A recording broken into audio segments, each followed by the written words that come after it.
है। तो कहता है कि ब्रह्मसूत्र कहता है कि जानना चाहिए, लेकिन वह क्या है जिसे अधिकार पूर्वक जानना चाहिए? सब जाने आप, लेकिन उसे ज़रूर जानें। वह क्या है? तो कहते हैं अथातः ब्रह्म जिज्ञासा। अतः ब्रह्म जिज्ञासा, मतलब वह कल्याणकारी ब्रह्म ही है जो जिज्ञासा का विषय होना चाहिए, कौतूहल पूर्वक, यानी स्वयं के विषय में जानने का प्रयास। और वो भी कैसा? आश्चर्य, कौतूहल।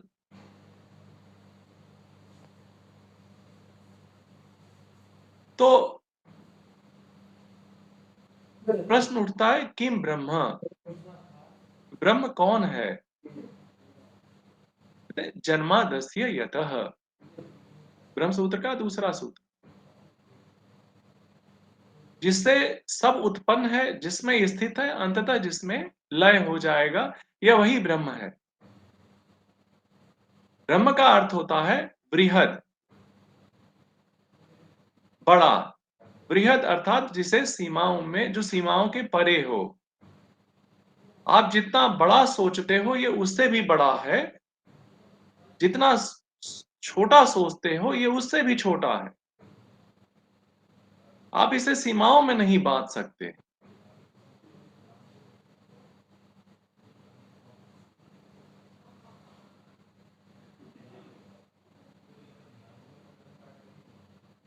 फिर कहते हैं शास्त्र योनित्वात् तत्व समन्वयात्। ब्रह्मसूत्र पढ़ा है किसी ने?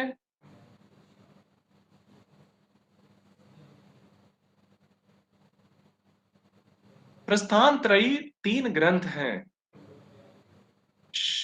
अगर कोई भी पंथ इन 3 हमारे प्रस्थान त्रयी ग्रंथों से समर्थित है, तभी वह धर्म के श्रेणी में आएगा, अन्यथा नहीं।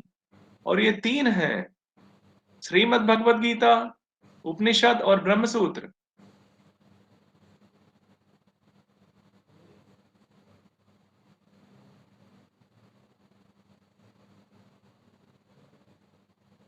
तो वास्तव में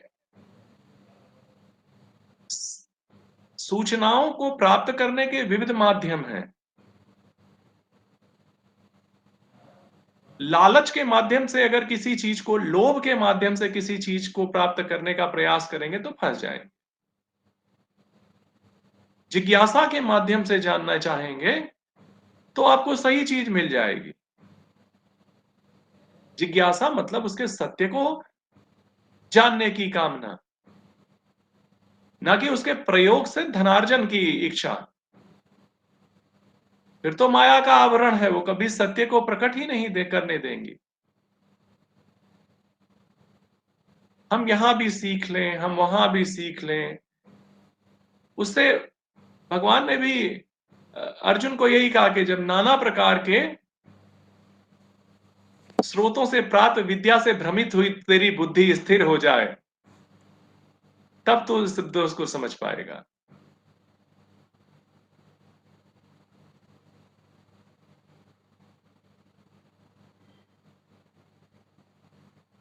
मैंने आज वो कुछ वीडियो देखी थी,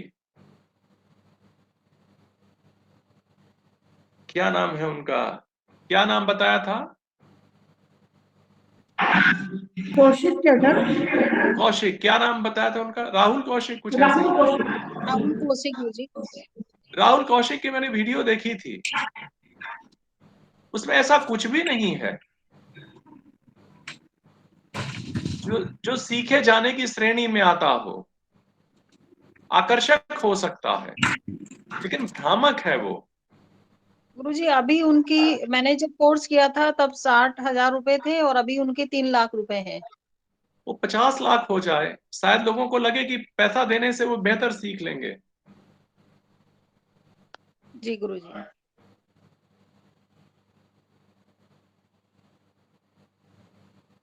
और बड़ा आसानी से लगता है कि बिना श्रम के फटफट हम सीख लेंगे, सीखते ही हम बैठ जाएंगे, ला सिला लेकर के वो बोल देंगे फायर एलिमेंट है, ये अर्थ एलिमेंट है, आवाज आ रही है आपको? हेलो, ये वाटर एलिमेंट है। जब हम सांख्य पढ़ रहे हैं और सृष्टि की उत्पत्ति के समस्त क्रमों में देख लेते हैं कि वास्तव में जो पंच महाभूत हैं उनकी उत्पत्ति के मूल में तन्मात्राएं हैं, ये विषय हैं, और इन विषयों को धारित करने के लिए तन्मात्राओं ने पंचभूतों की उत्पत्ति की है। विस्तार से हमने इस चीज को समझा, ये ऋषि वाक्य है। स्वयं भगवान कपिल मुनि के रूप में अवतरित हुए थे यह बताने के लिए।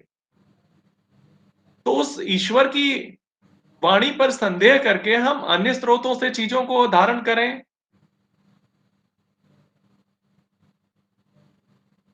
स्वधर्म निधनं श्रेयो पर धर्मो भयावह। अपने धर्म में मरना भी श्रेष्ठ है, अन्य का धर्म भयंकर है, भयावह है।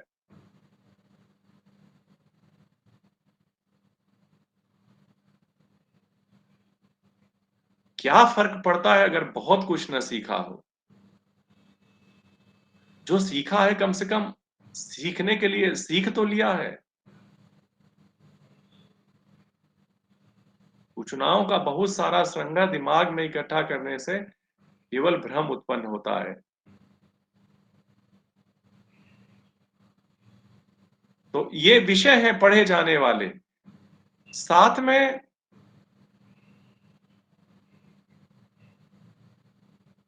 डॉक्टरों ने बहुत सी पढ़ाई की है, लेकिन विशेषज्ञता किसी एक चीज में लेते हैं और आप विशेषज्ञों को दिखाने जाते हैं, जनरल फिजिशियन को नहीं जाते दिखाने। वैदिक ज्योतिष है, ज्योतिष के 13 जो उपांग हैं, आप उन्हें ले सकते हैं। न्यूमरोलॉजी का वैदिक ज्योतिष में कहीं कोई ऐसा उल्लेख नहीं है जो वो कर रहे थे, वो वेस्टर्न फिलॉसफी है।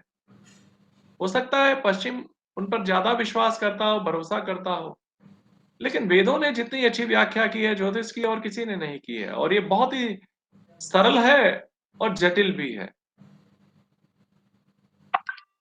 ये सब कुछ अंतः प्रज्ञा को विकसित कर लेने जैसा है।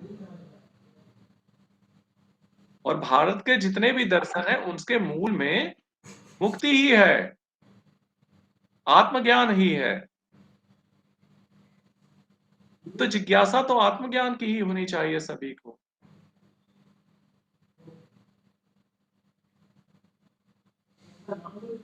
परिवार में किसी की भी एक कुंडली, कल आप लोगों ने रिश्तों को समझ लिया था भली प्रकार से, मुझे लगा बहुत, मुझे प्रसन्नता हुई। एक छोटा सा मैंने क्लू दिया, सबने सारे रिश्ते पकड़ लिए।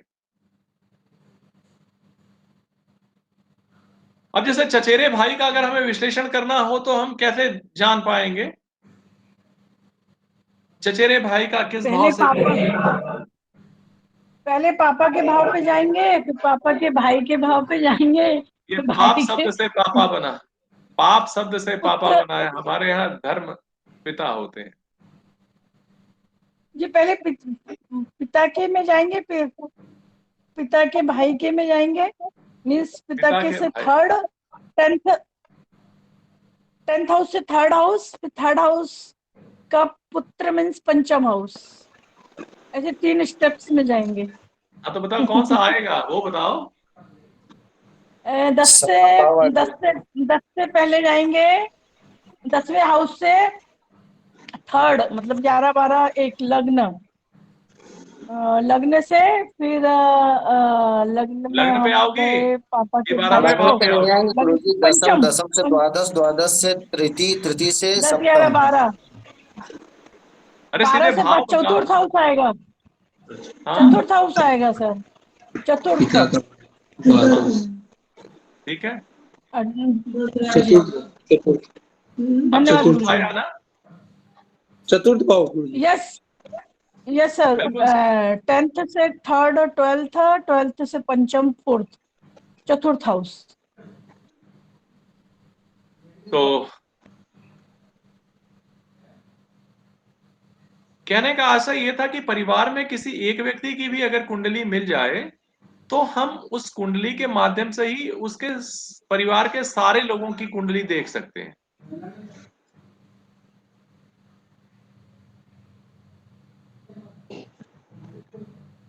गुरुजी हाँ, एक गुरुजी फिर कंफ्यूजन कुंडली ऐसा जैसे था। आपने देखना बताया। जी वंदना दीदी बोलो। हाँ, एक कंफ्यूजन ऐसा था कि जैसे चचेरे भाई का 4th हाउस से देखना है, फिर माता का भी 4th हाउस से देखना है। यदि 4th हाउस अच्छा मिला तो इसका मतलब माता अच्छी है तो चचेरा भाई भी अच्छा हुआ। ऐसे करके 2 चीजें एक साथ मतलब अच्छी ऐसे माता वही है, कंपलसरी। एक अच्छी माँ वही है जो परिवार के संबंधों को बांधे, उसे लेकिन परिवार, ऑलवेज ये और वही व्यक्ति सुखी होता है। संयुक्त परिवारों में लोगों को कभी डिप्रेशन नहीं हुआ, एक कमजोर पड़ा तो दूसरे ने हाथ थाम लिया। वह स्त्री कभी अच्छी नहीं कही जाएगी जो परिवार में आकर के और विखंडित कर दे परिवार को। स्त्री थोड़ी करती है। वास्तव में वो अपने बच्चों को ही कमजोर करती है, जो उसे अलग थलग ले जाती। सभ्यताओं का विकास के मूल में यही था कि मनुष्य संगठित रहा, उसने सभ्यता विकसित की। एकाकी होता तो इससे निर्बल और कोई नहीं होता। गुरुजी मैं एक निवेदन करूंगी कि हमारी जो वेबसाइट अगर जब हमारी बनेगी तो इसमें एक टॉपिक जरूर रखेंगे कि जो युवा अवस्था की जो बालिकाएं हैं उनको अपने जीवन में किन किन चीजों का विशेष तौर से ध्यान रखना चाहिए कि जिससे अपने परिवार का, स्वयं का और देश का भी वो उत्थान कर सके। गुरुजी हाँ, सही बात है। जो परिवार को ना बांध पाएगा वो समाज को क्या बांधेगा। और देश में एकता की बात तो बेमानी है। देश में एकता लाना है तो पहले अपने परिवार से एकता का सूत्रपात शुरू करो, जैसा कि अजय ने किया है। अजय एक गुरुजी उदाहरण है। एक व्यक्ति की रेस्पॉन्सिबिलिटी नहीं होती है, एक व्यक्ति की हम रेस्पॉन्सिबिलिटी नहीं होती है, ये हमारी परस्पर चीजें रिस्पॉन्सिबिलिटी, रहती हैं। ये तुलनात्मक नहीं होता, कर्तव्यनिष्ठ होता है। हमें क्या करना चाहिए, हम अपने कर्तव्य से विमुख ना हो। अन्य क्या करते हैं उससे कोई फर्क नहीं लेकिन पड़ता।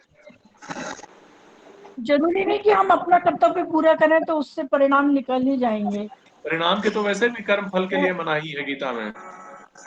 गीता में तो कर्म मतलब फल की मनाही परिणाम है। बाद में।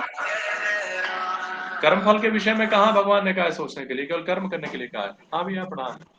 बस दूसरे के जवाब पे हम्म, नहीं।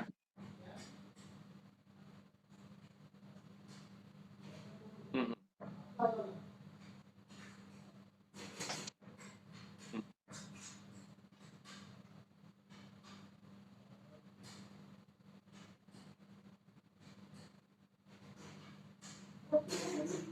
हम्म।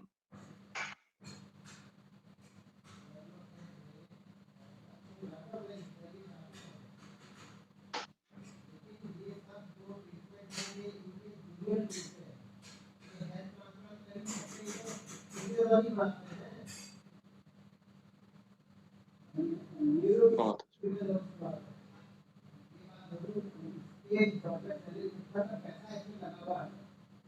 बहुत अच्छा।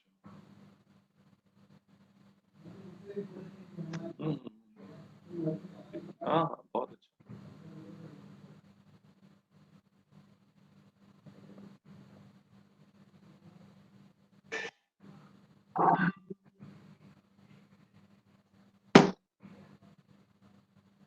हम्म, शायद मेरी बातें कठोर हों,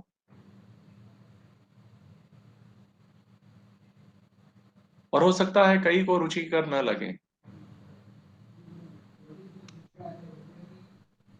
गुरुजी गुरुजी आपने क्षमा एक ही चाहिए, कुंडली ऐसी से। बात नहीं है। मेरा कहने का मतलब ये है कि ये टीम वर्क है, सबको साथ में लेके चलना टीम वर्क है। हमें अपना प्रयास तो करना चाहिए, ये तो एकदम सही है, लेकिन टीम वर्क में सभी लोग एक ही डायरेक्शन में अपना एनर्जी देते हैं, इंटरेस्ट रखते हैं, तब गुड रिजल्ट्स आते हैं। अदरवाइज उतना अच्छा रिजल्ट नहीं आते। ये मैं कहना चाह रही थी, आपकी बात से मैं पूरी तरह सहमत हूँ। और मुझे माफ कीजिए यदि मैंने कुछ गलत कहा तो प्लीज। नहीं, गलत नहीं कहा तुमने, अपनी बात कही है। लेकिन गीता तो फल की बात ही नहीं करती ना।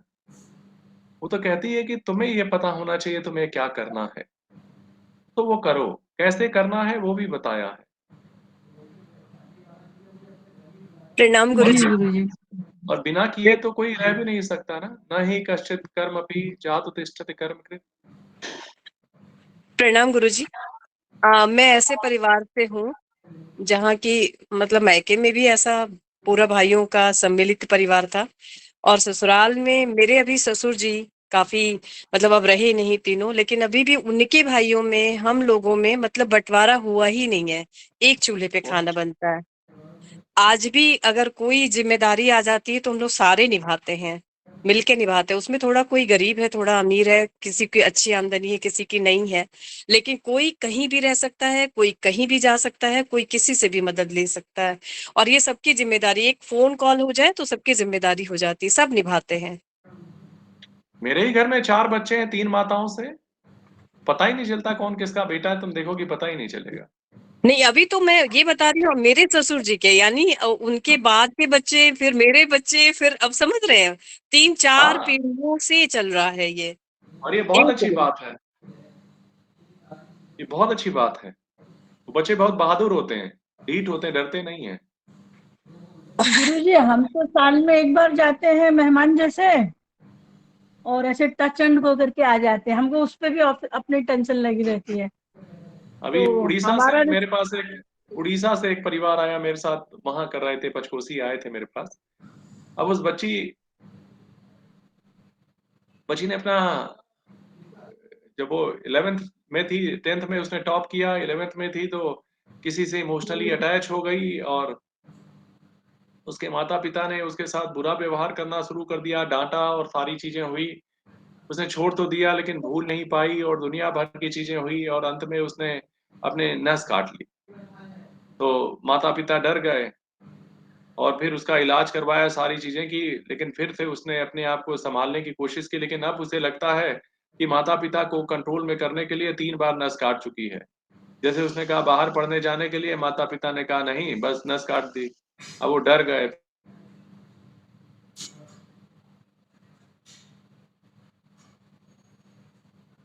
डरते हैं। तो कल आए हुए थे वो लोग, बैठे हुए थे, मैंने कहा तुम्हारे दिमाग ने इसे स्वीकार कर लिया है कि एक ही तरीका है, नस काटो।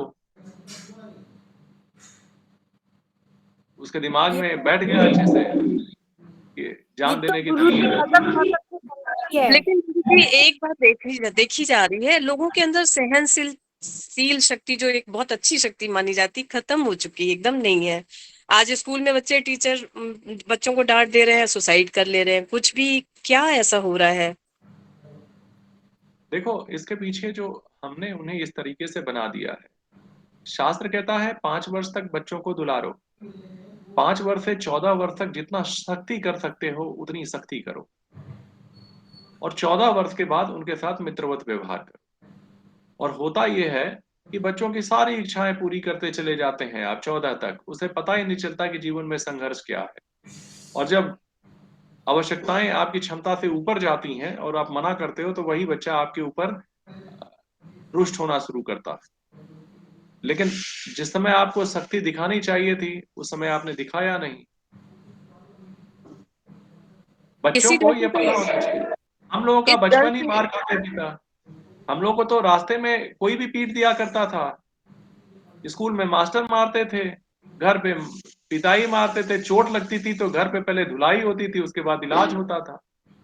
मतलब अपनी तो कोई इज्जत, सेल्फ रिस्पेक्ट जैसी थी ही नहीं कभी। तो हमें कभी ईगो लगा ही नहीं कभी किसी चीज पे कि किसी ने बेइज्जती कर दी हो। तो हम लोग तो वही कह सकते हैं कि मार खाते बड़े हुए। ऐसी कोई बहुत बड़ी उपलब्धि कर ली नहीं, फेल होते होते पास होते रहे जीवन में। स्कूल में भी जाते थे तो कभी टीचर ने तारीफ तो की नहीं थी, प्रशंसा की नहीं। पीछे बैंक बैंक में खड़ा करा देना, मुर्गा बन जाना, ये सारी चीजें तो बचपन से ही हम लोग सीखते रहे। लेकिन उससे शरीर मजबूत हो गई हम लोग की। मुर्गा बनना भी एक अच्छा आसन है। 45-45 मिनट लगातार मुर्गे बने रहना। आप लोगों में से कोई बना है कि नहीं मुर्गा कभी?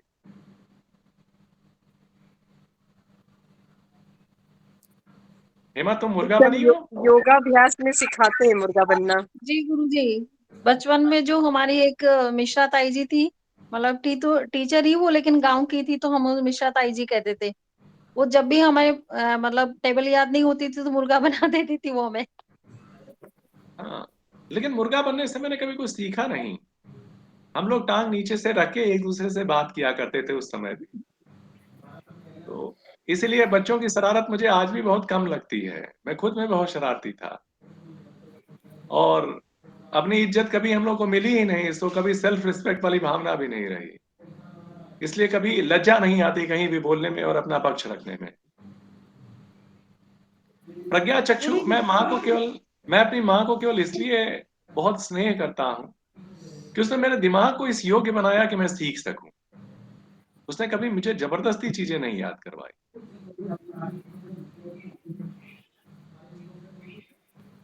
और शायद बोलो यही, क्या, जब आपने पूछा नस काटने का ही एक तरीका है तो वो क्या बोले? हाँ, वो किसी से गिलती मिलती नहीं थी। फिर मुझसे उसकी बात हुई, यहाँ बैठी हुई थी काफी देर तक। फिर वो लगातार 3-4 दिन से आई, उसकी भी एक पूजा रखी हुई है।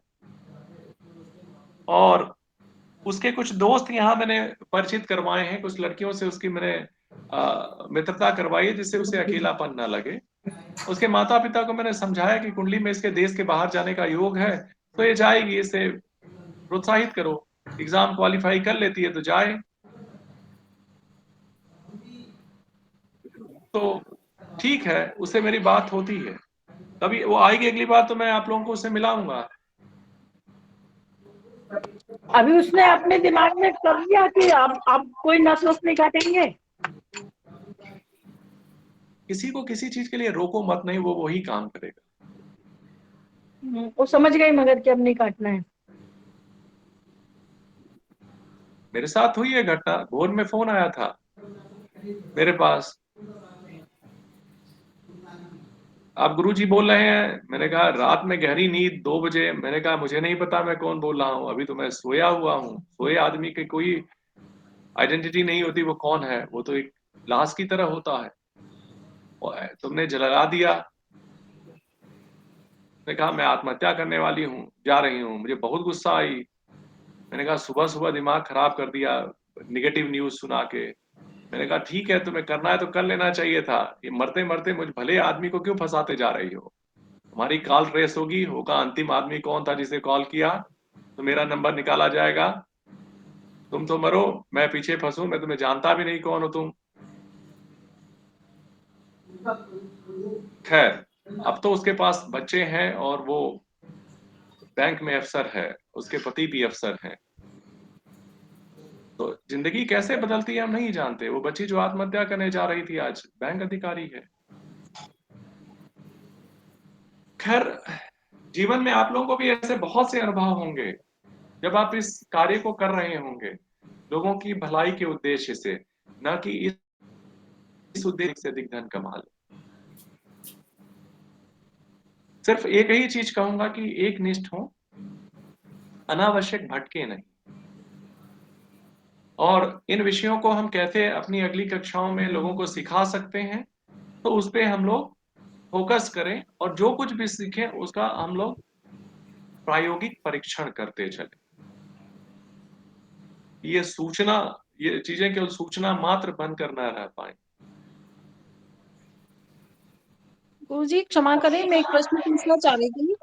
आपने ये बताया कि पंचम भाव जो है, मतलब कुंडली से किसी का भी संबंध देख करके एक की कुंडली मिलने पर पूरे परिवार के बारे में देखा जा सकता है। गुरुजी ये तो संभव है, लेकिन उसकी दशा और अंतरदशा प्रत्यांतर दशा वो कहाँ से देखेंगे गुरुजी?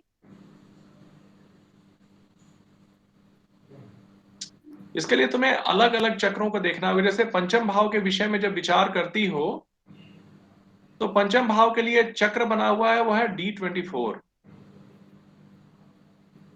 चतुर्विंशांश चक्र खोलना पड़ता है।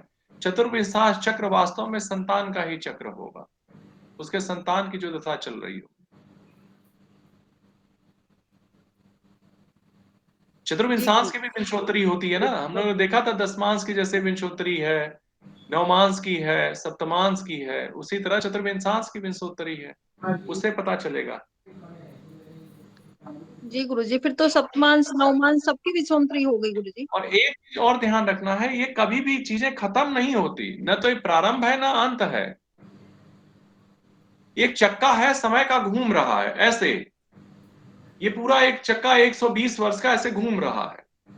आप कभी मनुष्य योनि में हैं, आप पशु की योनि में हैं, आप कोई पेड़ हैं, स्थावर हैं, जंगम हैं, आप किस योनि में हैं, सारी योनियां कर्म फल भोग रही हैं और समय के अधीन जितनी भी चीजें हैं, सब पे विंशोत्तरी दशा लागू होती है। आप जैसे मनुष्य की योनि में 80 वर्ष भोगने के लिए आई हैं, तो ये 80 वर्ष की जो गणना है, जैसे कि अगर आपकी शरीर, कहते हैं कि अगर मान लीजिए सूर्य की महादशा में 3 वर्ष भोगने के बाद आपका जन्म हुआ, तो इसका मतलब ये हुआ कि 3 वर्ष के पूर्व का काल आपने गर्भ में बिताया। और सूर्य के पहले कौन सी दशा चल रही है, कौन सी होती है? सूर्य के पहले किसकी विंशोत्तरी दशा होती है? शुक्र की। तो इसका मतलब आप जिस पूर्व योनि में थी, तो शुक्र की महादशा भोग रही थी वहां पे, और शुक्र की महादशा समाप्त होने के बाद जो भी 8, 8.5 अथवा 9 महीने आपने गर्भ में धारण किया, उसके पूर्व जो सूर्य की दशा थी, वही सूर्य की दशा आपने पूर्व जन्म में भोगी है, पूर्व की योनियों में भोगी है। तो ये अनंत काल तक चलने वाली दशा, इसका कभी समापन नहीं होता। शरीर छूटने के बाद आपकी दशा समाप्त नहीं होती। आप जिस योनि में जा रही हैं, उस योनि के अनुरूप वो दशा आपको ले जाएगी वहां, और वहां जाकर के फिर आप उस तरह का फल भोग रही हैं। तो गुरुजी, जो व्यक्ति मरणासन स्थिति में है और उसको जो दशा चल रही है, उससे ये अनुभव किया जा सकता है? हाँ, बिल्कुल किया जा सकता है कि किस जन्म में जाएगा, वो सब आगे के चक्रों में पढ़ना है जी कि गुरुजी, प्रणाम। पूर्व जन्म में क्या थे, ये वर्तमान जन्म में क्या हो, अगला जन्म क्या होगा, तो अभी से सुधार लो। मुरली, बीच में कुछ समय खाली भी रहता है कि एक जन्म खत्म होने के बाद दूसरा जन्म मिलने के पहले के बीच का कुछ समय? कभी कोई चीज नहीं शांत रहती। ये प्रकृति वो का जितना भी विषय है ना, जी, प्रकृति का मूल गुण ही है सक्रियता और जड़ता। लेकिन जो भूत प्रेत वगैरह योनि में भटक रहा हो तो उसकी भी दशा मानी जाएगी क्या? हाँ, बिल्कुल, दशा तो उस पर भी लागू हो। जी, दशाएं कभी खत्म नहीं होती। प्रणाम गुरुजी। आपने हम सबको सिलेबस दे दिया है, सिलेबस के अकॉर्डिंग हम सबके पास में बृहद पराशर हो रहा है गुरुजी, तो हमें आप पर्याप्त है, आदेश दें। बस एक जी ही गुरुजी। पुस्तक तुम लोगों के पास रहे वही पर्याप्त है। बाकी जो चीजें हैं, उनमें एक चीज तो मैं आप लोगों को वही बताऊंगा जो परंपरा में मुझे गुरु और पिता से प्राप्त हुई है। बहुत सी चीजों का कहीं उल्लेख नहीं है तो उनके अर्थ बहुत अलग अलग हैं।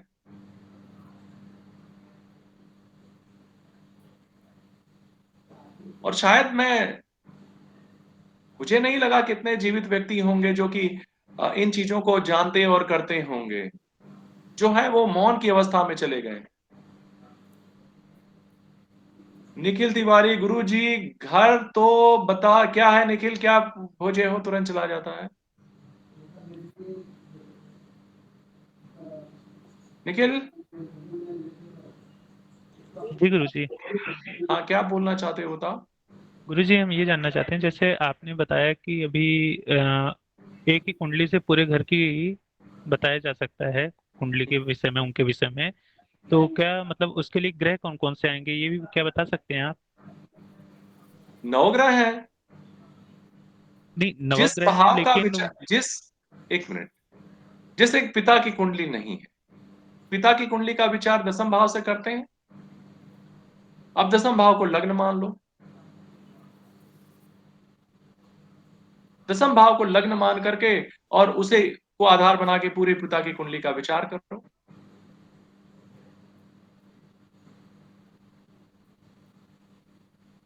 जी गुरुजी। समझ में आ गई मेरी बात? जी। जब दसम को गुरुजी लग्न एक बार। मानोगे, तो जो भाव तुम्हारे लिए शुभ है हो सकता है दसम के लिए अशुभ हो। जो ग्रह तुम्हारे लिए शुभ है हो सकता है दशमेश के लिए अच्छे ना हो। तुम्हारे लिए चतुर्थ भाव केंद्र है, लेकिन दसम के लिए पंचम भाव या सप्तम जो चतुर्थ भाव है वो सप्तम का भाव होगा, मारक भाव होगा, पंचम भाव अष्टम होगा। पिता को, पुत्र को पालते पालते पिता की उम्र और शरीर दोनों क्षरण हो जाता है। इसीलिए भले ही पिता के लिए, पुत्र के लिए पिता दसम हो, बल हो, राज्य हो, शक्ति हो, लेकिन पिता के लिए पुत्र अष्टम होता है। वो अपनी संपूर्ण आयु ही स्थानांतरित करता है बच्चे में, उसको पालने में अपना पूरा जीवन दे बैठता है, पूरी शक्ति दे बैठता है।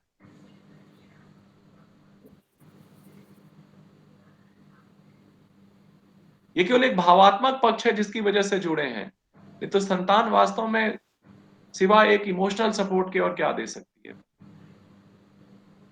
अष्टम भाव से शेष आयु का भी विचार किया जाता है। आयु कितनी बची है? गुरुजी अष्टम भाव में अगर गुरु हो और स्वराशि का हो तो उसकी आयु गुरुजी अधिकाधिक होगी। आयु अच्छी होगी, उसको गुप्त चीजों का अच्छा फल मिलेगा। अगर आयु कम होगी तो जैसे होता है पुरातात्विक जो चीजें होती हैं, एंशिएंट प्रॉपर्टी होती है, वो मिल जाती है। जी गुरुजी। अगर आयु कम होगी, नहीं तो अगर नहीं मिलेगी तो आयु मिलेगी, कुछ ना कुछ तो मिलेगा। वो रंध्र भाव है, वास्तव में कुंडली का रंध्र भाव ब्लैक होल की तरह रिएक्ट करता है। उसके बारे में प्रिडिक्शन, एकादश के बारे में प्रिडिक्शन अगर कर लिए अच्छे से तो फिर पूरी कुंडली का प्रिडिक्शन कर लोगे। सबसे मुश्किल 8वें भाव का ही रहस्यमयी है ना।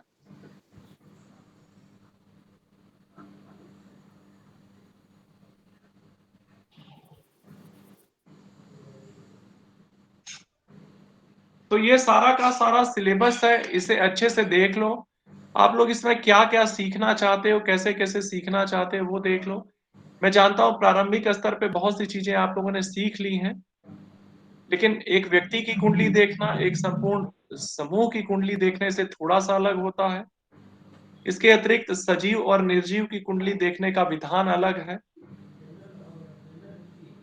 वो तरीके अलग हैं। भाव बल में सर्वतोभद्र का कैसे प्रयोग किया जाना है, सुदर्शन चक्र का कैसे प्रयोग किया जाना है, कारकांस का, श्वांस कुंडलियों का प्रयोग कब करते हैं, और सबसे महत्वपूर्ण है दशारंभ कुंडली। लेकिन दशारंभ कुंडली तब आप देख सकते हैं जब समय मिली सेकंड तक एक्यूरेट हो।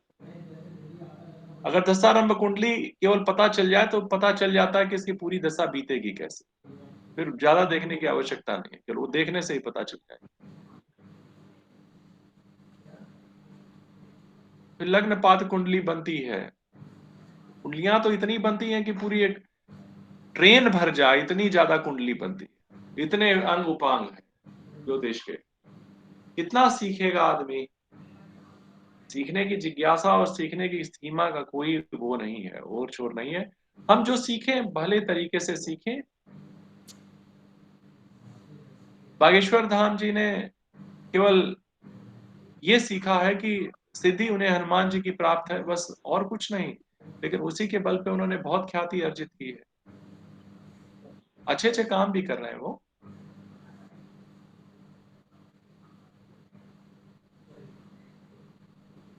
तो गुरुजी उनकी कुंडली में ऐसा क्या योग प्रबल होगा कि जिसके कारण उन्हें सिद्धियां प्राप्त हुई? प्रवज्या योग, प्रबल जी प्रवज्या योग।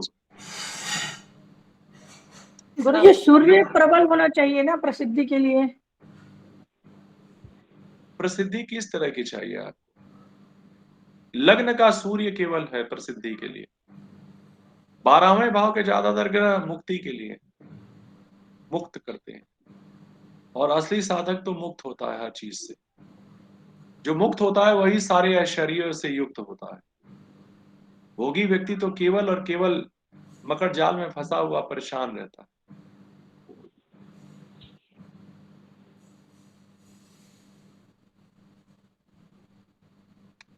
गुरुजी तो विवेक आप भैया लोग, भी कुछ पूछना चाह रहे हैं आपसे। हाँ विवेक पूछ लो। आज जितने प्रश्न है क्लियर कर लो, फिर हम लोग चीजें सुन, क्योंकि आज अष्टमी है वैसे भी। पूछ लो।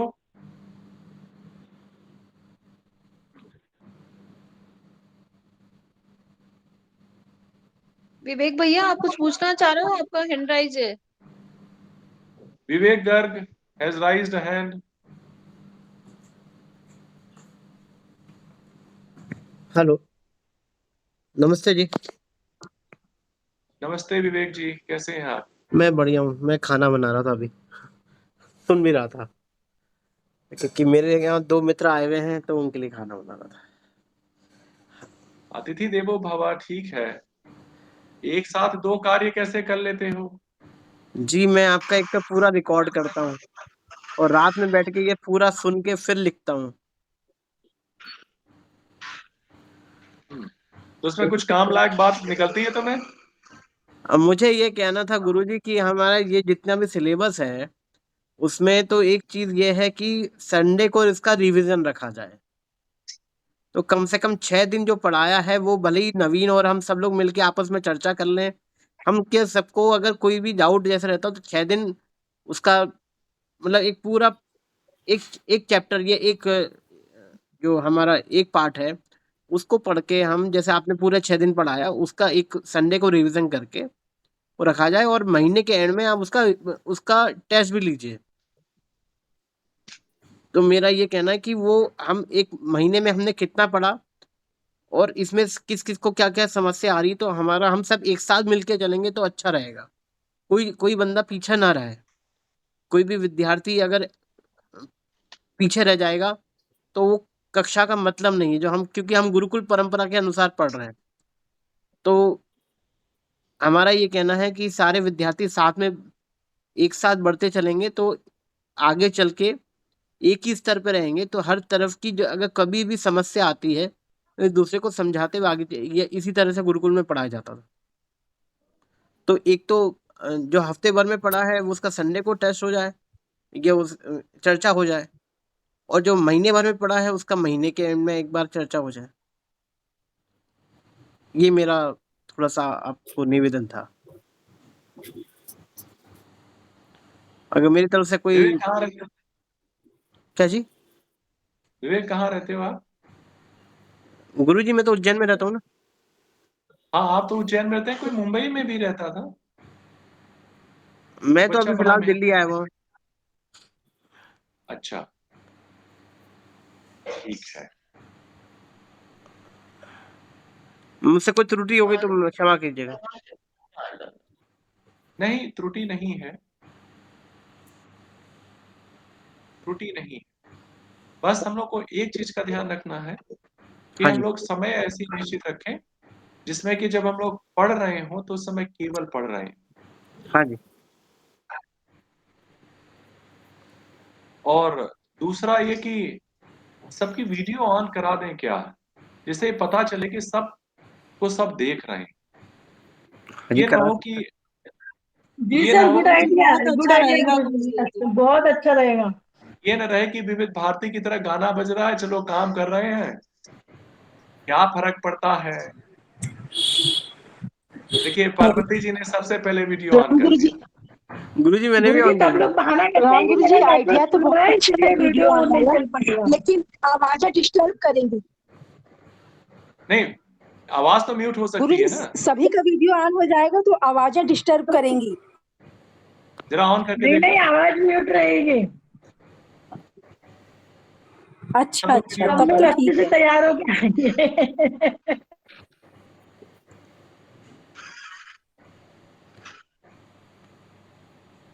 तो ठीक है। क्योंकि राहुल कौशिक जी की क्लास में मैंने देखा सारे लोगों का वीडियो ऑन था। वीडियो ऑन रहने से ये रहता है कि सब लोग एक-दूसरे को देख रहे होते हैं और ठीक वही भाव आता है जैसे वो कक्षा में लाइव हो।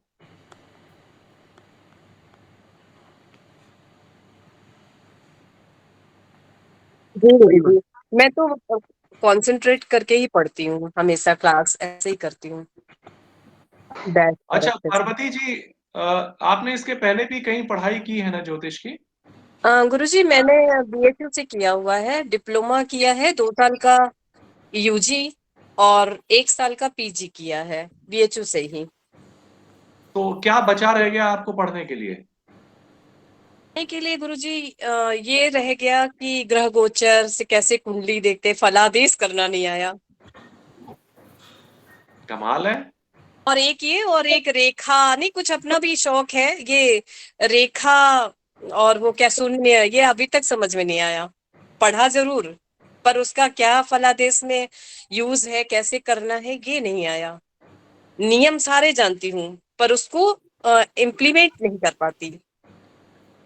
तो उसको अभ्यास में कीजिए, आप अभ्यास में ले आइए। गुरुजी हम जी लोग तो गुरुजी। अधर में रह गए, हमने सिद्धांत तो सीखा लेकिन उसका फलित से कैसे जोड़ना ये हमको किसी ने बताया नहीं। तो ये इतनी चीजें आप लोग पढ़ चुके हैं, सिलेबस की ज्यादातर चीजें आप लोग पढ़ चुके हैं, ऐसा मैं मानूं? हाँ जी गुरुजी। तो ठीक है पार्वती जी, मेरा कार्य सरल हो जाएगा अगर इसमें से कुछ विषय आप पढ़ा दिया करें। ठीक है, आपकी जैसी आज्ञा होगी। ठीक है, तो इससे कार्य सरल हो जाएगा। जी गुरुजी। विवेक, आप भी पढ़ा दोगे इसमें? गुरुजी मैं नहीं पढ़ा पाऊंगा क्योंकि मेरा सिद्धांत है, इसलिए मुझे फलित में अभी काफी कुछ पढ़ना बाकी, क्योंकि मैं बीच के कोर्स में ज्वाइन हुआ था, इसलिए मुझे कम से कम 5-6 महीने और लगेंगे। उसके बाद मैं पूरी जिम्मेदारी ले सकता हूँ। गुरुजी मैंने लेकिन कुछ पुस्तकों का और अवलंबन लिया है, जैसे कि जातक परिजात लिया है, ये बृहत पराशर होरा शास्त्र तो लिया ही है, बृहत जातकम का भी लिया है। इस तरह कई बुक्स का, फल दीपिका वगैरह का हमने सहयोग लिया है, पढ़ाई की है मैंने। तो मेरे पढ़ाने में ये सब मिक्स होंगे।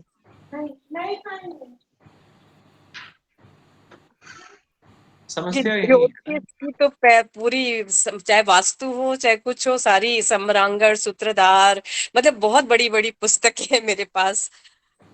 तो मैं मतम सम्रांगण सूत्रधार दोनों पढ़ लिया आपने? पूरा खत्म नहीं किया गुरुजी आज तक, पर पढ़ा जरूर है। ये दो अच्छी पुस्तकें हैं, वास्तु की अगर पढ़ लिया तो मैं पर्याप्त। मतलब अपराजित प्रेक्षा, विश्वनाथ विश्वकर्म प्रकाश, अरे वास्तु शास्त्र, मतलब बहुत सारी हैं। मैं मतम के दोनों भाग हैं। तो बस वही दो पर्याप्त है, मैं मतम और सम्रांगण सूत्रधार आपने पढ़ लिया है तो पर्याप्त है फिर। वास्तु और इसमें मैंने जातक परिजात का दोनों रखा है, वीर सिंहावलोकन भी है, बृहद जातकम, ज्योतिष प्रदीप्त, ऐसे कर करके बहुत सारी पुस्तकों का मैंने वो पढ़ा है। चीज जहां सरल लगी वहीं से उठा लिया, वहीं वहीं समझ लिया, क्योंकि कई जगह बहुत ज्यादा संस्कृत में है तो थोड़ी क्लिष्ट भाषा लगी मुझे, तो मैं उनका हिंदी जहां मिल गया मैंने वहां से पढ़ लिया अच्छे से। तो फिर इतने दिनों तक क्लास में आपने क्या सीखा? आप तो केवल दोहरा रही होंगी, कुछ नया आपको यहाँ मिला नहीं होगा। जी गुरुजी, अक्सर मैं तो लड़ाई कर लेती थी बस। कहाँ पे? कई बार हो गया है गुरुजी, ये गलत है ये सही है करने में। कहाँ लड़ाई? नवीन से एक बार हो गई थी। नवीन तो बच्चे की तरह है, आप उसे। हाँ, वो बाद में फिर वो हो गया था कुछ ऐसा, मैंने कहा ऐसे नहीं, इसको ऐसे पढ़ते हैं। जैसे नहीं किसी सप्तमांश में कैसे लिखते हैं, तो ऊपर से ही देखना चाहिए ना किसके सप्तमांश में है, वो साइड से देख के बताता था, ऊपर से मतलब किसके सप्तमांश में ना बता करके वो इतने अंश का है तो यहाँ से ऐसे बताते। तो हमने कहा नहीं, ये नियम यही है कि किस ग्रह के सप्तमांश में है या नौमांश में है, ये देख कर ऐसे काउंट करते हैं। सप्तमांश के देवताओं का जिक्र हमने किया था। जी गुरुजी। ऊपर के ग्रहों के जो सप्तमांश के देवता हैं वही ज्यादा प्रभावी होते जी गुरुजी, ये चीजें, कुछ चीजें आप बहुत अलग हैं जो कहीं नहीं मिली, ये चीज, इसलिए मैं बहुत ज्यादा आपकी आभारी हूँ। नहीं, आभारी न रहिए, बल्कि अब हमारी सहायक बनिए, आप बच्चों को पढ़ाइए। अब अपना वीडियो ऑन करें जरा।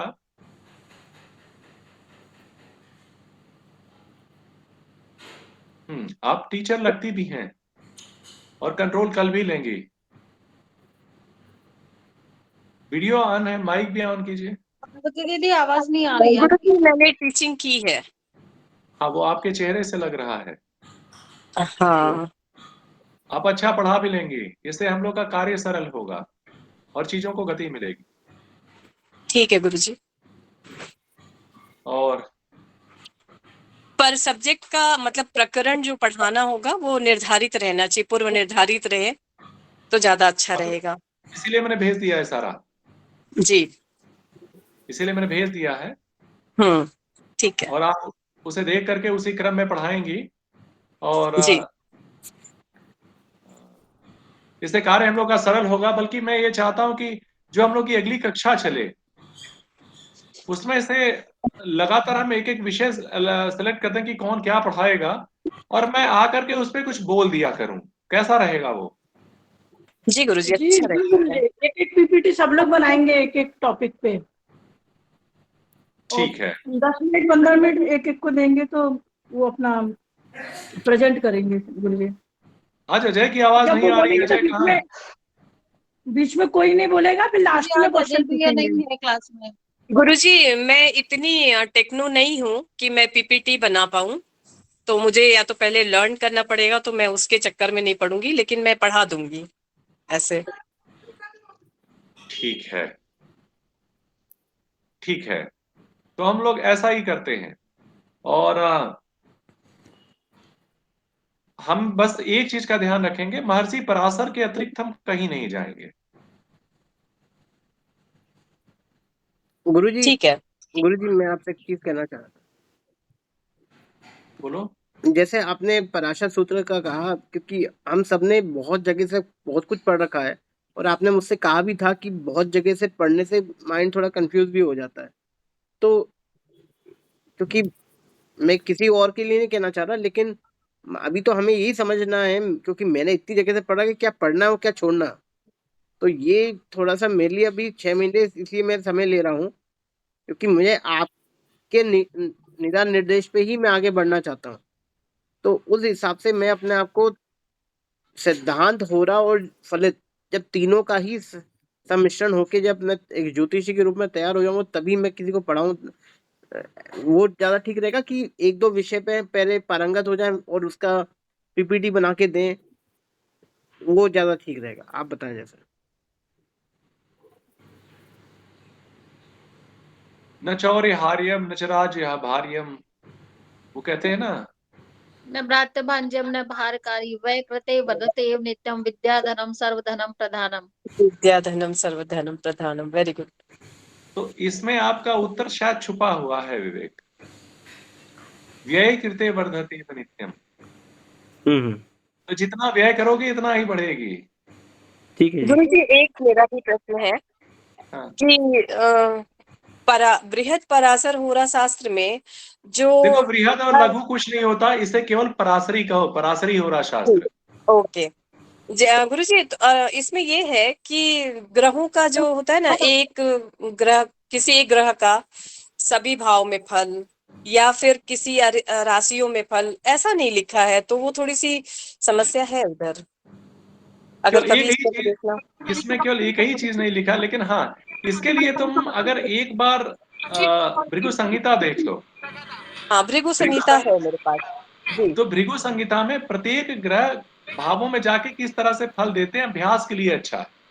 जी जी, मैंने पढ़ा है, मुझे बहुत अच्छा लगा वो। गुरुजी वो भृगु समझने संहिता में, कौन से लेखक की, राइटर किसी की कौन भी है उठा उनके? लो, उसमें ये दिखा है एक ग्रह अनेक लग्नों में जाकर किस तरीके से फल देता है।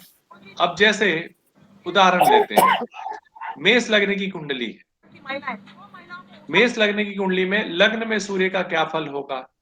तो मेष लग्न में पंचम भाव का मालिक सूर्य उच्च का होगा, लग्न में होगा, तो जाहिर सी बात है यश बढ़ाएगा, कीर्ति बढ़ाएगा, सम्मान बढ़ाएगा, संतान सुख बढ़ाएगा, विद्या बुद्धि का विकास करेगा। लेकिन सप्तम नीच की दृष्टि उसकी पड़ेगी जाया भाव पे, तो पत्नी पक्ष से उसे असंतोष रहेगा। ये इस तरीके से अभ्यास कराया है उसने। जी गुरुजी, ये भृगु संहिता में है। भृगु संहिता में है, मतलब भृगु संहिता वो वाली नहीं है जो प्राचीन भृगु संहिता मेरे पास है, वो केवल कुंडलियों का संकलन है, उसमें ढूंढ लेना है और फिर उसका फल लिखा हुआ। लेकिन गुरुजी हमें कहाँ से उपलब्ध होगी कौन सी? भृगु संहिता? दरअसल भृगु संहिता मुझे जो दी गई थी इसका मूल्य 24,000 रुपए था, और ये जो इंदिरा गांधी इंटरनेशनल, ये उस समय यहाँ पे थे, सिलेबी के हेड थे, जो बाद में वाइस प्रेसिडेंट बने अदानी में, तो कुरुक्षेत्र गए थे, वहां उन्होंने उसका वो मुझे दिया था पूरा। मेरे पास है, वो भी दिल्ली का ही है। वो फोटो स्टेट वाला है। गुरुजी ये साक्षी प्रकाशन का है, नवीन साहदरा, दिल्ली। कैसे है, उसमें कुछ तस्वीरें खींच के भेजिएगा क्या? उसमें गोल गोल सारे चक्र बने हैं? नहीं गुरुजी, सिर्फ लिखा लिखा ज्यादा है। वो कुंडली जैसे आपने कहा है कि बहुत कुंडली है, ऐसा नहीं है इसमें। सिर्फ चतुर्थी इसका फल, दशमेश का फल, शनि का फल, इस राशि में फल, उस राशि में फल, ऐसे है। नहीं, फिर वो नहीं है, मूल नहीं है। हाँ, वो नहीं है, वो नहीं है। उसमें केवल बहुत सारे चक्र बने हुए हैं, आपको अपने चक्रों का मिलान करना है। 3-4 ग्रह भी अगर मिल गए तो आपको उसी के हिसाब से अपना फल कथन कर लेना है। हाँ, ऐसी भी बुक्स है, उसमें वो फलादेश भी रहता है पूरा। और जैसे कि इस लग्न की कुंडली है, फिर उसमें ग्रह मिल गए, तो फलादेश भी लगभग वैसे ही होगा। किस उम्र में क्या घटना घटित होगी, ये होगी। ये भी हमने एक कुछ पुस्तक देखी है, लेकिन मुझे वही नाम नहीं याद आ रहा है उसका। तो हम लोग लेकिन महर्षि पराशर का ही अनुकरण करेंगे। फल तो जी पराशर गुरुजी। के ही घटित होते हैं और किसी के नहीं हो, और जिसने भी लिया है या चुराया है वो इन्हीं से लिया है। और इस मामले में दो लोगों के बीच में बड़ा कंट्राडिक्शन चलता है, महर्षि पराशर को लेकर के और इनको लेकर के, वारामिहिर जी को। वारामिहिर जी का दृक्पक्ष पे बहुत काम है, और वास्तव में सूर्य सिद्धांत, श्री सूर्य सिद्धांत को लेकर महर्षि पराशर रहे हैं, क्योंकि महर्षि पराशर अंतिम ऋषि हैं, और हम लोग महर्षि पराशर का अनुकरण करते हैं। इसी में पूरा बनारस 2 भागों में बट गया, पूरा काशी। संपूर्णानंद संस्कृत विद्यालय विश्वविद्यालय महर्षि पराशर के को उन्होंने कम महत्व दिया और वारामिहिर जी को ज्यादा दिया है।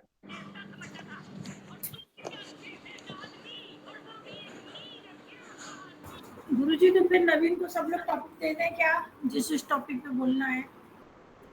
क्या चीज? जो आपने पढ़ाए केवल उन्हीं टॉपिक पर सब लोग अपना अपना प्रेजेंटेशन देंगे, तो अपने अपने टॉपिक के नाम नवीन को देने क्या?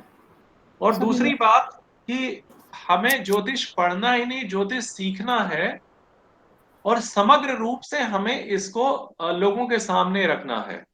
वास्तव में जब तक ईश्वर का प्रकाश है ज्योतिष, ये प्रकाश फैला कि नहीं फैला ये देखना हमारा काम है। आदमी की अंतः चेतना शांत हुई नहीं हुई, उसके अंदर क्या हताशा है, निराशा है, डिप्रेशन है, क्या अभी भी भटकाव है। वास्तव में हमारा कार्य मार्ग दिखाना है और प्रेरित करना है उस पर चलने के लिए। तो जो अतिरिक्त दर्शन है उन्हें भी आप लोग पढ़ते रहिए। तो मैं आपको एक वेबसाइट बताता हूँ, आप घर में बैठे कोई भी सामान रिपेयर। तो मैं बीच में आगे आज मैंने आकर के लंबी क्लास ले ली, 9:35 हो गया, और कल हम लोग पढ़ेंगे। कल इसी बात पे हम लोग एक बार चर्चा कर लेंगे कि किसी एक ही व्यक्ति की अगर कुंडली घर में हो तो हम उसके अन्य चीजों का विचार कब कर सकते हैं। लेकिन हाँ, ध्यान यह रखना है हमें, केवल हम ऐसा तब करेंगे जबकि अन्य की कुंडली ज्ञात ना हो। केवल शास्त्र के परीक्षण के लिए मंगल हो जाए। क्या हालचाल? बस गुरुजी अभी लौटा हूँ, और आज पूरा नेटवर्क नहीं था मेरा, इसीलिए गुरुजी ज्वाइन नहीं कर पाऊंगा, क्षमा चाहे था। अभी आया हूँ घर तुरंत गुरुजी। हमने जैसे शुरुआत में घर में घुस ही रहा हूँ गुरुजी। बहुत सुंदर दिख रहे हो अजय, लग रहा है जैसे कहीं बस के ऑफिस में गुरुजी, बस राजा लग रहे हो, नहीं गुरुजी, एकदम गले तक ऐसे। बस अभी गुरुजी ऑफिस से। एक टीका लगा लो, एक काले रंग का टीका लगा लो, तुम्हारी स्माइल भी बहुत अच्छी है, और वैसे ही बीमार चल रहे हो, मेरी नजर नहीं लगेगी। नहीं गुरुजी, ऐसा नहीं। गुरुजी देखा गला नहीं। हाँ खराब हो तो उसके लिए क्या करें? गला बहुत खराब है बहुत दिनों से, 3-4 दिन तो हो ही गया। पापे तृतीया गल रोगम। अरे मेरे तो तृतीया का जन्म ही है। हाँ, हरितालिका तीज वाले दिन जन्म हुआ है गुरुजी। तुम्हारे तीसरे भाव में कौन से ग्रह बैठे हैं? तीसरे में कोई नहीं है। अच्छा, तृतीय कौन है? लग्न में बुध है और सूर्य है। अब जरा देखो तृतीय भाव पे दृष्टि किस किस की पड़ रही है, खराब दृष्टि किसकी पड़ रही है, देख लो। गुरु जी के सॉफ्टवेयर तो ही देखना। मेरे दृष्टि न पास पड़ रही नहीं हो, है। शून्य दृष्टि भी है तो इसका मतलब खराब फल दे सकता है।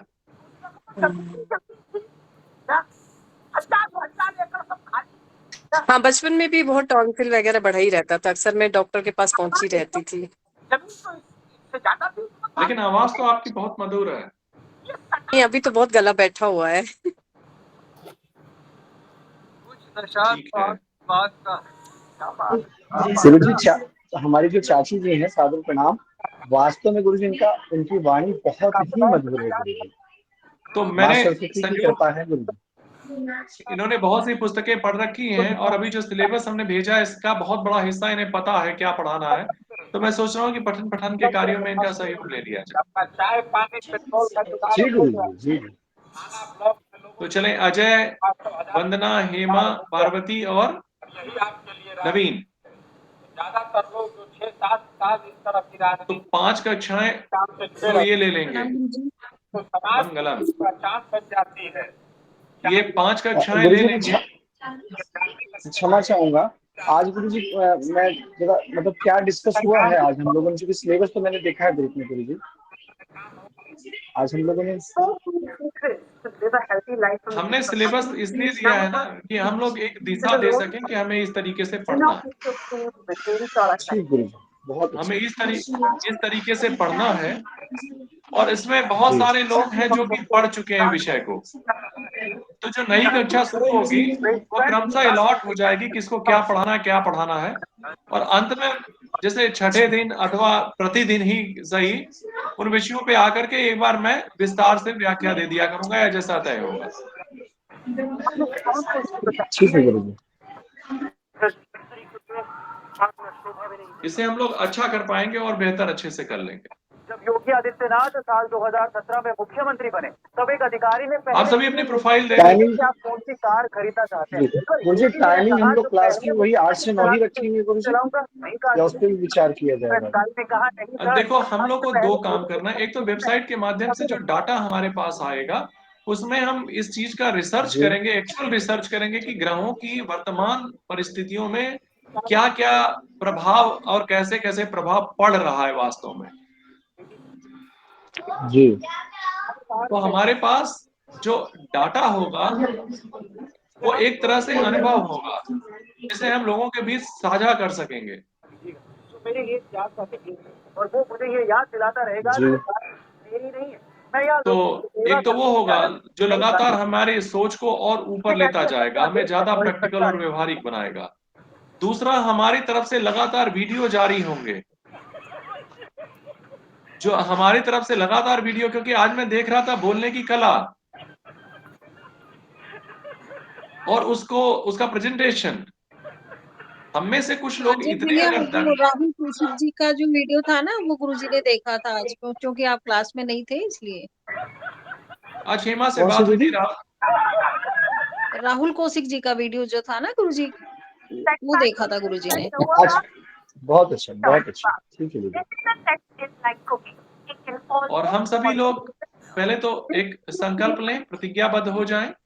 उस प्रतिज्ञा से बंधने के बाद ही हम लोग उद्देश्य की पवित्रता का संकल्प लेके और उस प्रतिज्ञा से बंध करके आगे बढ़ें। धनार्जन होगा।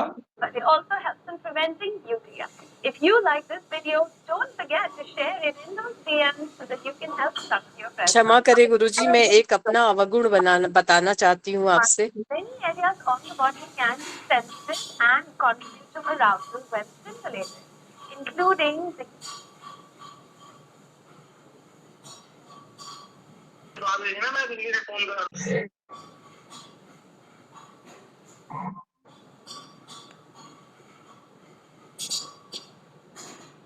तो सभी मन से तैयार हो जाएं संकल्प पूर्वक कि हमें इस लक्ष्य में आगे बढ़ना है। साथ में कुछ अनुशासनात्मक जो पहलू हैं उन पर भी विचार कर लिया जाए। कुछ रूल रेगुलेशन बना लिए जाएं और शास्त्रीय परंपरा का अनुसरण करते हुए महर्षि पराशर को प्रणाम करते हुए हम लोग अपने इस लक्ष्य में आगे बढ़ चले।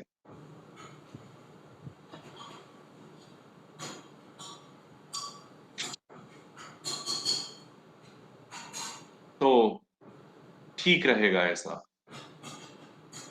आप सभी सिलेबस को देख लेंगे, जो विषय आपको लगे कि नहीं इस पे हमें पढ़ लेना चाहिए, सीख लेना चाहिए, सो अलग से मैं उसे बताते चलूं।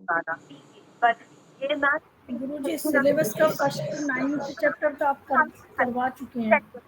फर्स्ट धन्यवाद। सिर्फ पीछे सेकंड और में भी थोड़ा बहुत हो गया है, थर्ड में बिल्कुल भी नहीं हुआ। थर्ड वाला थोड़ा टफ भी है जी, एडवांस है वो, उसका बिल्कुल भी नहीं हुआ है। हाँ वो एडवांस है, वो समझने के लिए थोड़ा सा ईश्वर से प्रार्थना करनी।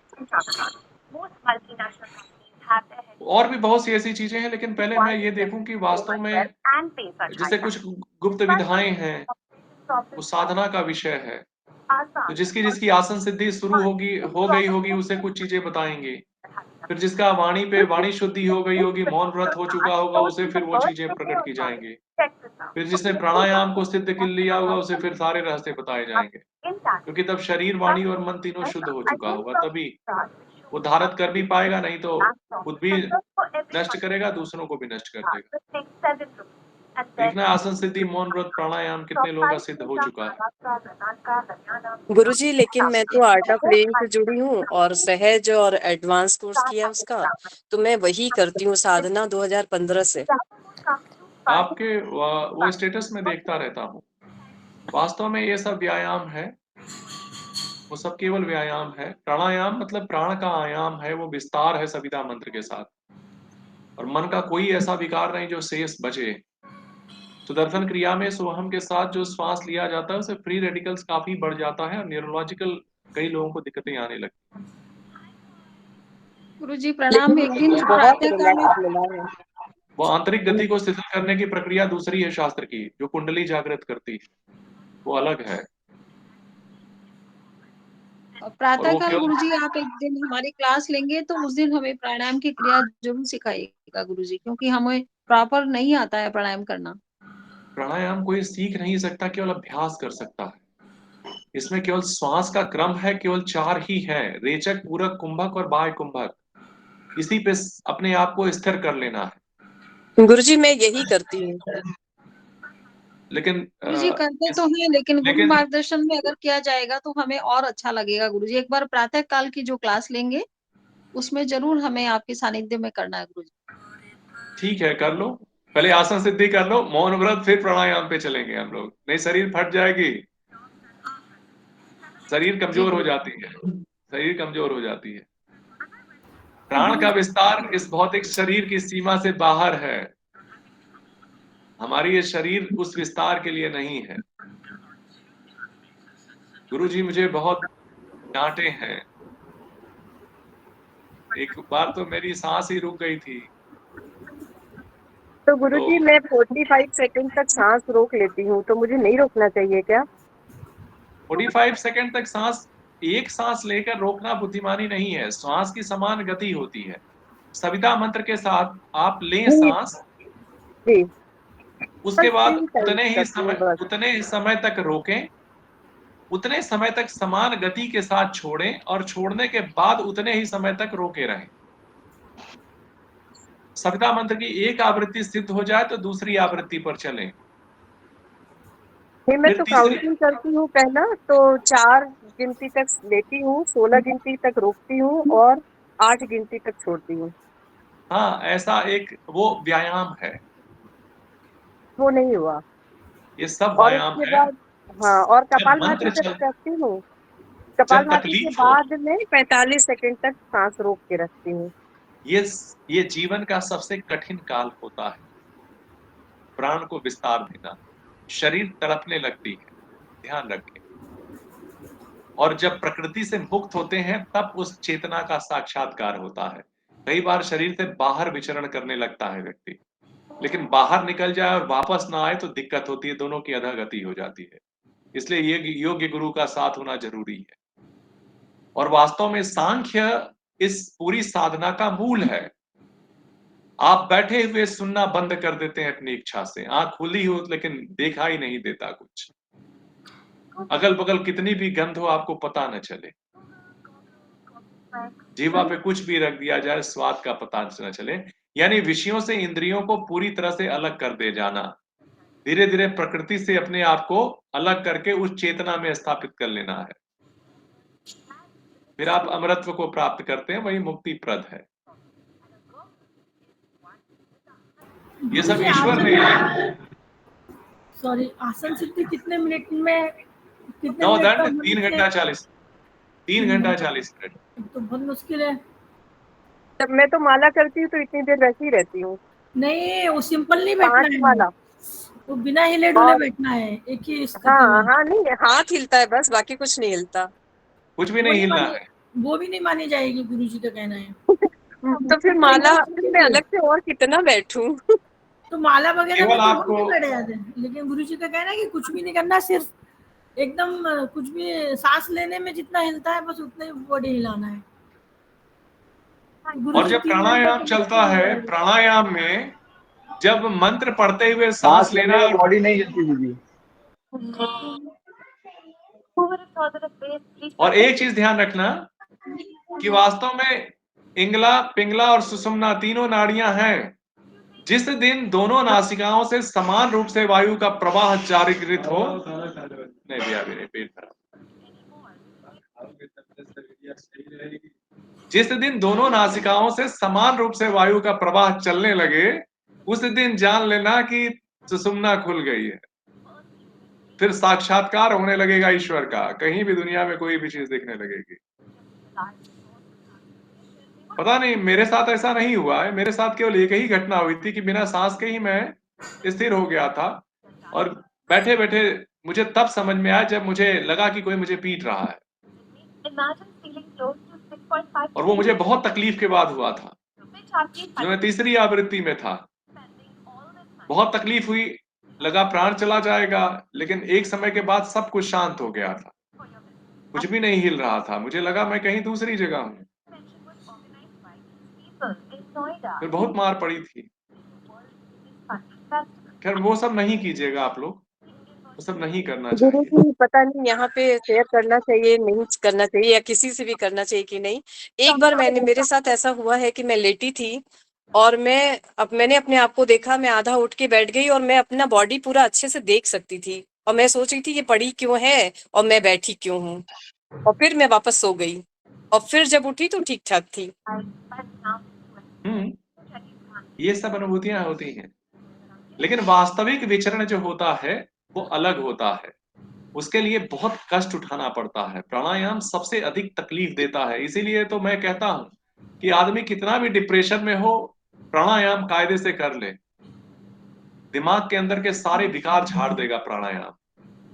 प्रणाम गुरुजी। बताओ हिमा, दुख जैसी चीज तो मन में रह ही नहीं सकती अगर कायदे से प्राणायाम हो जाए तो। गुरुजी आध्यात्मिक चेतना में आप इतना खो जाते हो कि पीछे घर वाले भी इंतजार करते होंगे कि भाई कब खाना खाएंगे, कब क्या करोगे, 10 बज रही गुरुजी आज। तो गुरुजी अरे, को 10 किसी बज को गए हंसी क्या? ज्यादा आती है, मतलब क्या, किसी को मान लो ज्यादा हंसी आती है, कोई भी चीज में से हंसी की चीज निकाल के हंस लेते हैं, तो उसका मतलब क्या है कि वो उसको कोई सिद्धि नहीं हो रही है।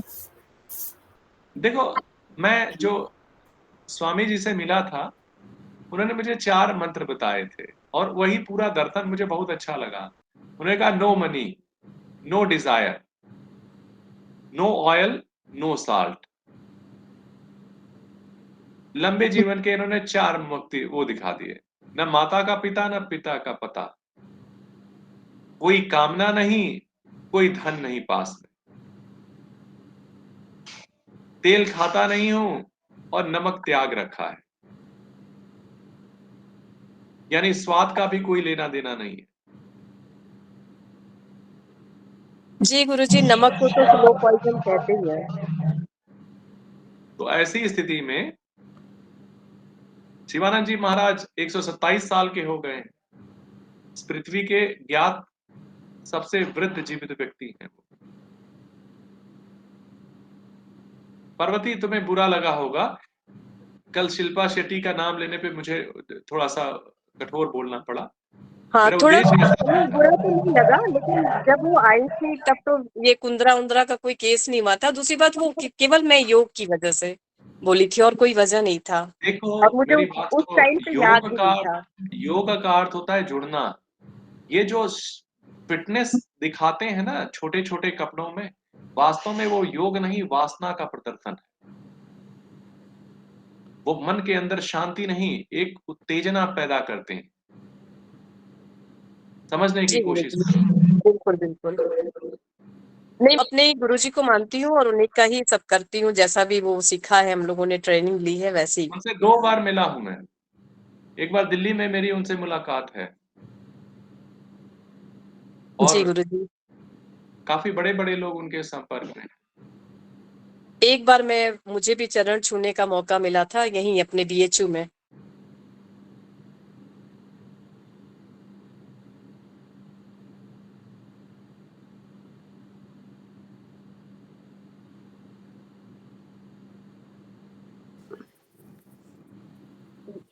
गुरुजी,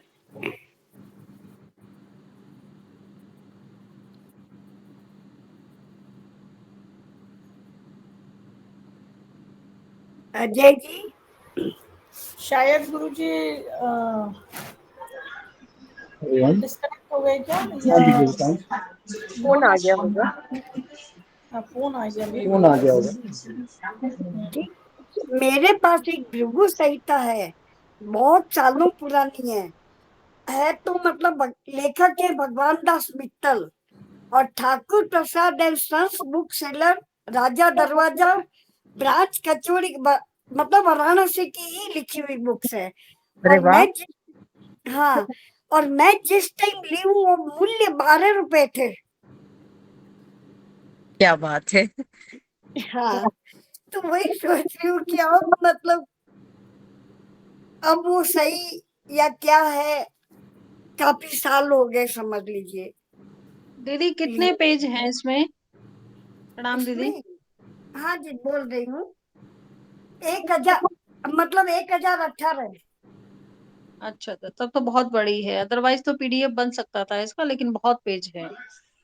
हाँ, हरिओम दीदी, हरिओम। यही मैं सभी को चाहती सादर थी, प्रणाम। अभी गुरु जी का मतलब ये बुक्स मतलब मेरी आवाज आ रही है? मैं तो पढ़ी तो ठीक, आ रही उपयोगी है। तो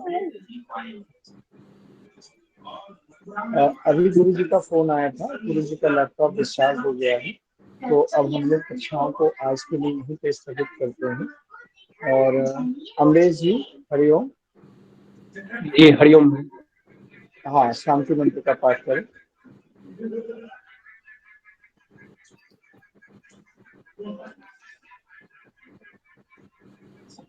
अजय भैया वो तो लैपटॉप हो गया, नहीं तो गुरुजी आज तो पूरी रात भर ही क्लास ले चलिए लेते। तो शुरू करते हैं। यस यस मूलम संकल्पान या तो सद्य बंदे समुचितम। ओम विष्णु नमः विष्णु विष्णु विष्णु प्राण परिपूर्ण मस्तु। सभी को सादर प्रणाम। सभी से सादर प्रणाम और जय जिनेन्द्र। हर हर महादेव। हर हर हर हर महादेव। महादेव। माता जी, माता हाँ जी, जी, आपने जो पुस्तकें भेजी थी वो मिल गई?